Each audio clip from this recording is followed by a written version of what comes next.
to only the best in the world. No, the universe. G1 Truth Podcast. For those that don't know, you need to check for the guard. I'm on Instagram. I'm on Snapchat and Clubhouse. Y'all can check for me on Clubhouse. I'll be doing my 1-2 thing over there too. So it's the G1 Truth Podcast. I got my man in the building. I had to get my man on the pod, and I'm gonna tell you why. There is a reason why the culture moves the way it moves. You know what I'm saying? Some people be real low-key behind the scenes, setting trends, and you don't even know it.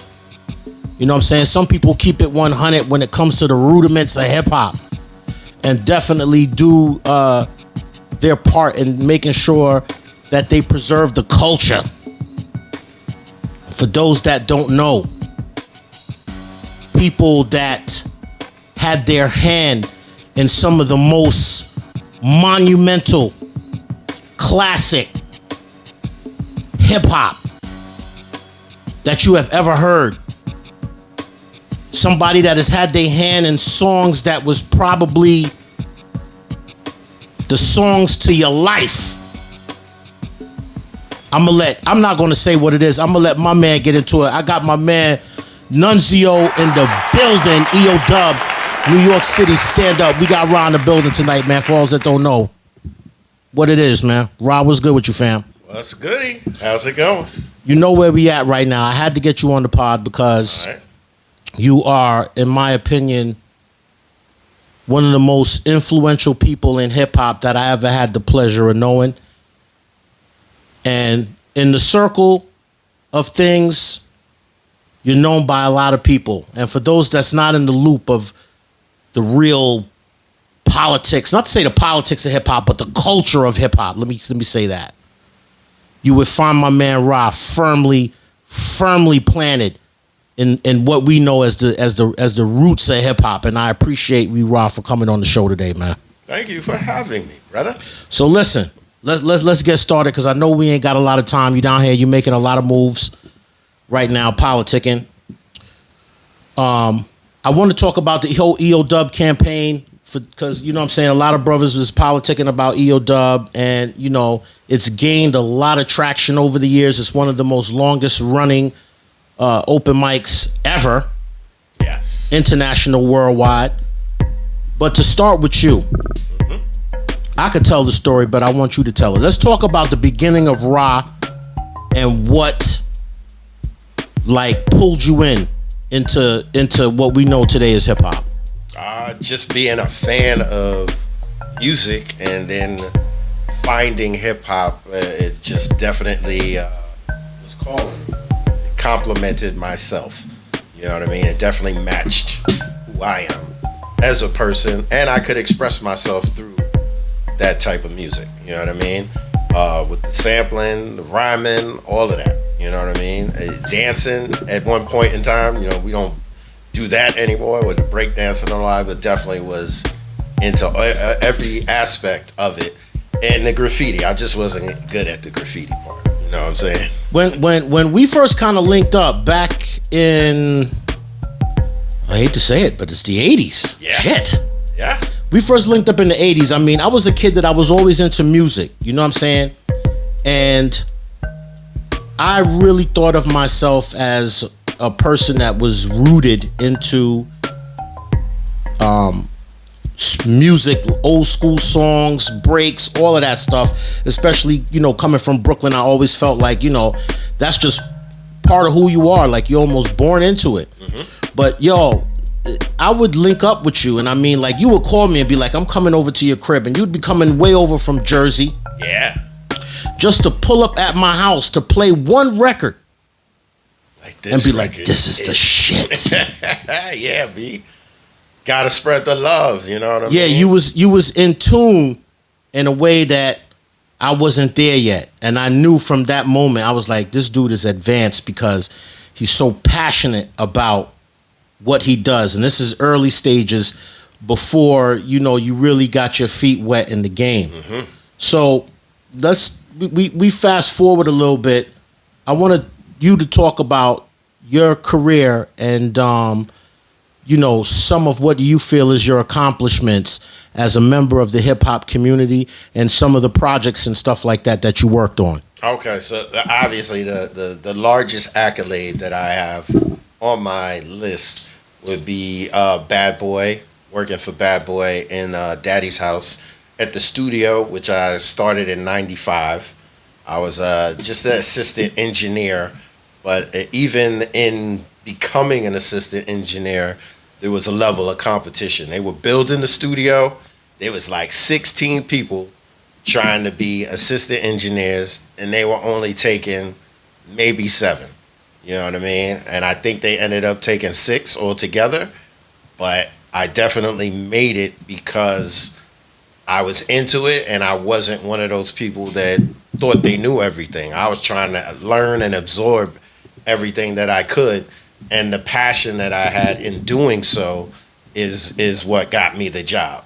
You know what I mean? Ultimately, it was like, the studio shut down and all. I wouldn't leave the studio. I'm gonna go use the equipment, start messing with stuff, trying to learn as much as I could and absorb what I was learning from other people and applying it to myself and what I did. I already was producing and all of that, already had made some songs, but it wasn't at the level of a professional studio. So once I got into the studio and had that opportunity, took full advantage of it. So, I worked with everybody pretty much on Bad Boy, from 112, Lil Kim, Black Rob, Biggie, Faith Evans, you name them, I did it. Even like Sherry Dennis, you know what I mean? People that, didn't even blow up as much as they probably should have. But, I was definitely part. Tanya Blunt is another one, you know what I mean? The Carl Thomas was my man, you know what I'm saying? So there's a lot. The Locks. I mean, we could go on for days. Basically, if they was on Bad Boy, I pretty much worked with them. If they was there from 95 to 2000, your boy was there. Well, you also put in work outside of that Bad Boy camp. Mm-hmm. Prior to and even after. Right. But just kind of starting out with the production early on, you were associated with Dog Eat Dog. Yes. Dog Eat Dog is a hardcore band. And basically one of my best friends from college, and we became roommates, my man Doug, he was into hardcore Big music. Shout out to Doug. What up? Doug Wilson. He's also a name Dr. you should Doug. look up. But definitely, he put me on to a lot of underground hardcore stuff and just basically music that I wasn't even trying to acknowledge.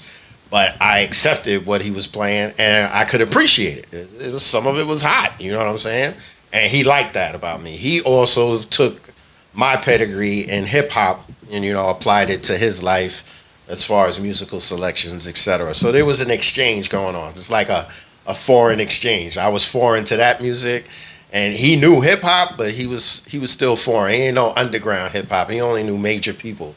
So it's like there was an exchange that took place there, and that led to us doing songs with a group called Dog Eat Dog, and definitely did some rhyming on their album. And honestly, it was probably one of the first times hip hop and like hardcore actually kind of like, yeah, exactly. So it was almost like a new genre. If it wasn't for like Aerosmith with Run DMC, it definitely would have been like some real new shit. But it was definitely different because it wasn't rock and roll. It was hardcore, like for real. A lot of times when you hear a lot of interviews that revolve around, Bad Boy and Big, and some people have stories about, the music itself, and some people have stories about just situations and incidents and all of that took place, all leading up to his death. God rest dead. You know what I'm saying? B.I.G. But what was your experience there?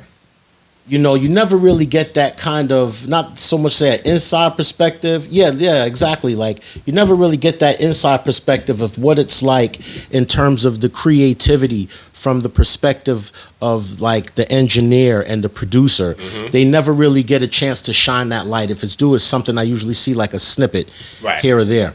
But, as a person that produced and engineered and recorded, everything from like Ready to Die to SWV. When you're inside of that studio, Bad Boy, particularly at that time where like that's the hottest shit ever, what was your energy level like? What would you be feeling like day to day in terms of your energy working at that kind of place and, you know, bringing your vibe into the culture like that? Energy was always high.